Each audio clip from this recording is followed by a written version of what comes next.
다음에 이제 이 변론에서 공방이 빡치게 나왔으면 마지막 단계, 증거조사. 여기서는 이제 증명 책임을 진다 이런 용어가 나와. 증명 책임을 지는 자가 증거를 신청해. 그럼 법원이 예를 들어 돈을 빌려줬다고 하는 원고 측의 얘기에 대해서 상대방이 언제 빌렸냐든지 뭐 또는 갚았다든지 뭐 이런 반박이 있을 수 있지. 근데 언제 빌렸냐, 나 빌린 사실 없다라고 하는 것을 부인이라고 그래. 절차 설명할 때 쭉 나오는데 부인. 이 상대방에 대해서 아냐 하는 게 부인이야.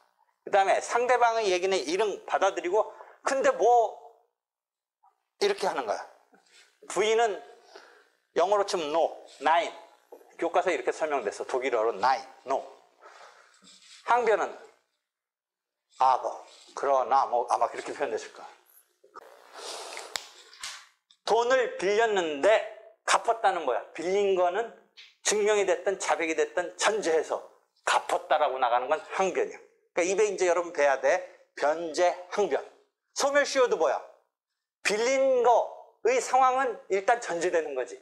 근데 시효가 완성됐다라는 것을 항변한다라고 그래요. 그 다음에 또 하나 앞으로 여러분 채권법에서 배우는 상계. 대충 상계라는 단어의 뉘앙스는 알지? 이렇게 쌤쌤해서 삭감해서 빵으로 만들고 뭐 이런 개념이잖아. 서로 상쇄시킨다 이거잖아. 상계는 네 채권 인정돼. 맞아. 나도 근데 너한테 받을 거 있어. 이거 쌤쌤 치자. 상계, 항변. 이런 게 항변이야. 근데 부인의 경우는 누가 증명 책임져? 돈 받고자 하는 원고가. 차용증 같은 걸 내야지. 차용증. 그치? 차용증. 또는 증인을 내세워야 되지. 차용증 같은 걸 문서서자 써서 서증이라고 그래. 서증. 그 다음에 증인 같은 걸 사람 인자 써서 인증이라고 그래.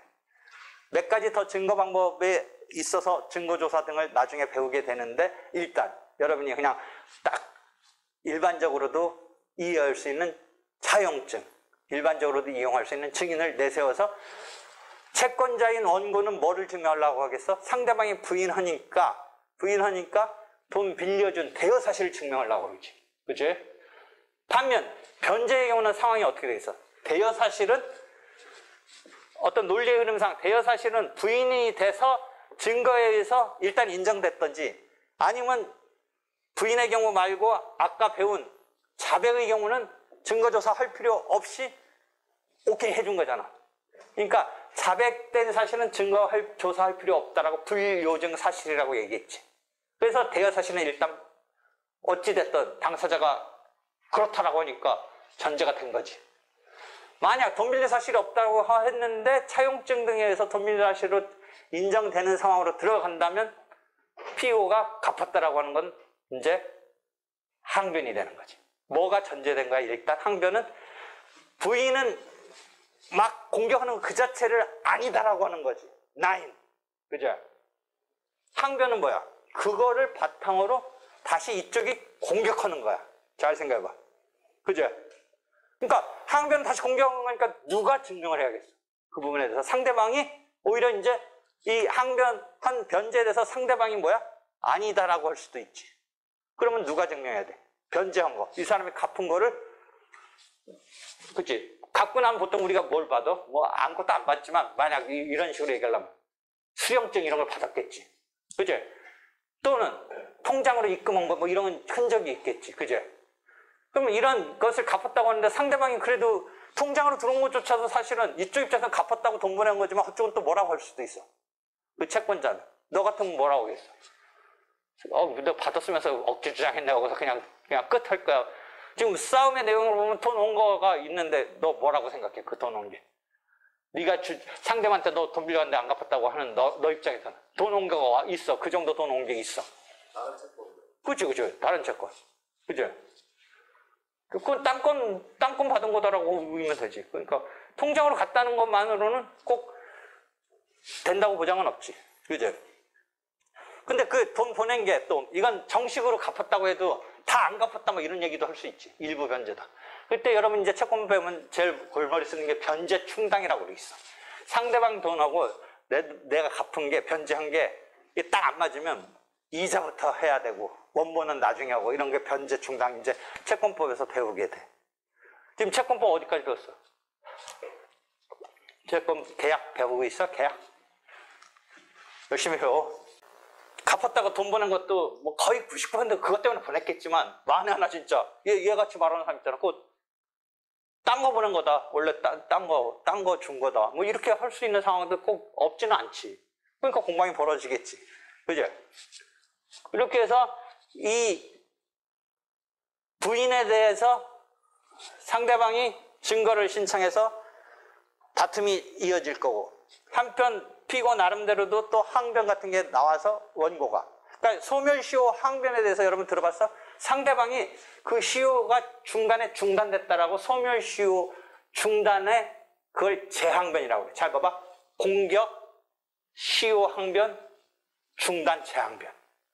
그럼 이쪽에 뭐 또 상황에 따라서 재재항변 뭐 이렇게 지그재그성으로 이 공방이 가는 거야. 이해 되겠지? 그러니까 그 주장과 증거조사가 어우러져서 변론이 되다가 최종적으로 이제 더 할 말 있습니까 없습니까 해서 변론을 종결하는 이런 단계에서 이제 법관이 이때는 증거를 평가하는 것은 어떤 용어를 쓰냐면 여기 나온 자유심증주의 그 표에 나오잖아. 법관이 재량에 의해서 심증을 형성한다 이거야.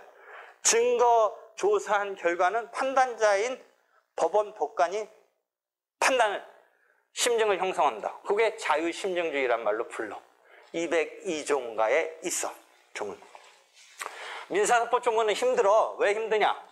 민법 총칙도 판택텐식해서 총칙 나오지만 소송법도 한번 총칙이 나오고 248조인가에서부터 다시 1심의 소장 제출 소직이 이런 게 제2부로서 부가 그러니까 편제가 바뀌면서 이렇게 나와. 그러니까 총론적인 거 얘기할 때는 갑자기 202조 자유심증주의 이런 건 총론적인 얘기를 하는 거야. 288조 얘기는 증거법 첫 조문이야. 그러니까 조문의 이미지는 이제 앞으로 내가 계속해서 조문을 분석해 주는데 이 조문 찾기가 힘들어, 소송법은. 그래서 조금씩 이제 조문을 익혀 나가야 되는데 되겠지. 이 그림을 이해했어? 소화했어? 이 그림. 그런 다음에 변론이 종결돼서 심증을 형성해서 판결한다. 이 그림까지 그려준 거야. 되겠지? 이게 심리의 구조야. 어? 여기까지 이해하는 한도에서 질문해. 이해 안 되는 거. 만약에 사실들은 재판에서 너무 드러나는데 주장을 안 하는 경우 사실이 드러났다는 건 아까 말한 예를 들어 차용증 등에서 시효가 10년 지난 게 나오는데 주장을 시효 주장을 안 했기 때문에 그러면 기각이 될 텐데 원칙적으로 판사가 안타까워서. 그러니까 이런 얘기를 해줄게. 이 피고가 뭔가 얘기는 해. 아씨 오래된 일인데 막 이런 액션을 취해. 아 오래된 일인데. 그러니까 말하려는 말은 뭐겠어. 이게 상당히 지난 일이다라는 얘기 비슷해. 그러니까 그 정도 갖고 소멸시효 항변이라고 딱 거들어주면 돼. 지금 그거 좀 정확히 얘기하세요. 이렇게 하면 돼. 근데 그 정도를 제대로 말했다고 볼 수도 있고 안 볼 수도 있는데 최악의 경우는 그런 태도도 없을 때는 함부로 하면 안 된다가 변론주의지. 근데 만약에 그거를 너무 좀 손을 들어주면 그렇지. 그러니까 그런 거를 나중에 130 성명권이라는데 혹시 136조 맞나? 100?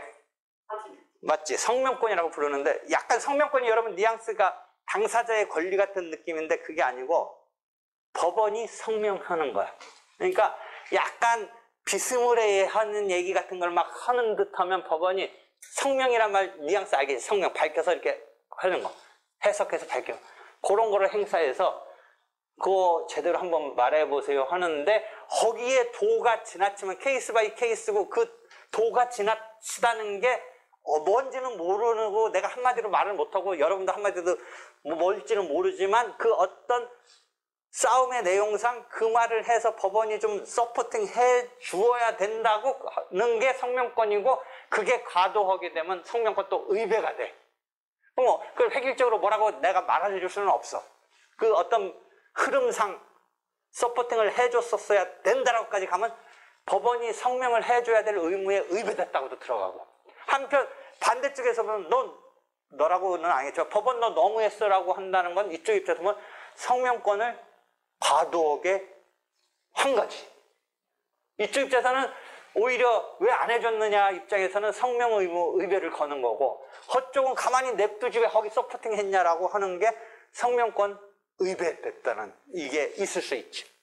그러니까 본인 소송의 경우는, 변호사의 경우는 약간 법률 전문가니까 들으지만, 오히려 본인 소송은 그걸 본인 소송은 매번 하는 건 아니고 어쩌다 한 번씩 하니까 서투르잖아. 아까 말한 대로 막 대여사실 주장 안 하고 뭔가 자기 심정적인 하소연을 주로 한다든지, 이런 판사가 답답해서 잘 말을 들어주라고 한 거와도 연결돼. 본인 소송이 오히려 그러니까 판사가 어쩔 수 없이 약간 더 완전히 냉랭하게 하는 것보다 본인 소송이 서포팅 해줄 확률이 조금 더 있어. 그렇잖아. 그거 말하면 되는데, 막 이런 심정이 있을 거야, 판사가 볼 때. 이 사건의 흐름을 장악하고 있는 판사가 볼 때. 그거 좀 정확히 하지. 거기서 이제 한계가 성명권을 넘어섰느냐, 아니면 오히려 안 한 게 성명권에 있어서 의무까지 됐던 상황을 법원이 안 한 거냐. 의 싸움이 있을 수는 있어. 그리고 본인 소송 오히려 서포팅을 좀 더 해줄 확률이 있어. 어떻게 보면 역으로. 변호사는 뭐 당연히 자기 실력으로 그런 걸 펼치고 하는 거가 펼쳐져야 되는 건데, 당사자는 조금 안타까우니까. 그런 면이 있어. 다시 또 확인해봐. 그런 상황에서. 그런 걸 성명권이라고 하는 영역이 하나 있고. 그러니까 그래서 이렇게 성명권은 변론주의 보완을 하는 원리야. 아까 말했지, 내가 안타까우니까 서포팅 해준다. 변론주의라는 틀을 안타까우니까 서포팅 해준다. 성명권이 발동해서 잘 이렇게 법원이 진행을 해야 된다. 그래서 쭉쭉쭉 읽어나가면 그 뒤에 그림을 갖고 내가 어디까지 설명한 거야? 2-6까지 설명한 거 아니야? 질문? 흐름상 주장하고 증명한다고 하는데, 실무에서도 증명하는 과정에서 뭔가 새로운 주장을 해서, 그러니까 그게 처음에 완벽히 주장이 되고, 증거조사를 이제 주장 중에 인정됐고 인정하고 뭐 쓸데없는 거 빼고 해서 딱 어떤 한두 건으로 모아서 이렇게 증명이 되는 게 제일 바람직해. 그런 거를 용어로 집중심리라고 그래. 집중이란 말 알겠지? 이렇게 집중적으로 한다. 근데 실제는 안 해.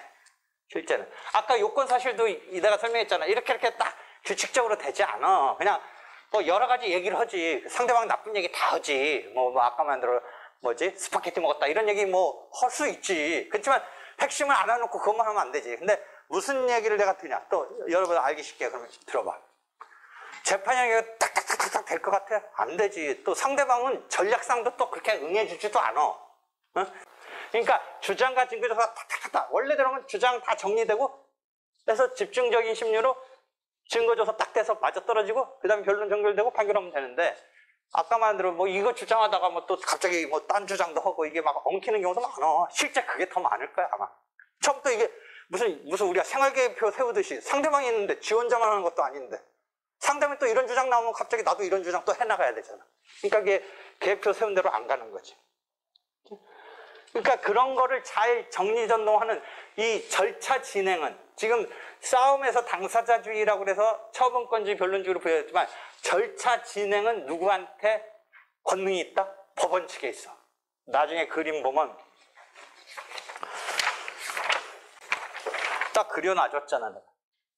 마지막 세 번째 절차 진행은 누가 주도권을 갖고 있다? 법원. 그림 그려놨잖아. 그 그림을 이해하면 되겠지. 그러니까 절차 진행을 법원이 스무스하게 하면 되는데, 거기서 상대방 반대 불만인 사람은 편파적이라고 느낄 확률은 있지. 그치?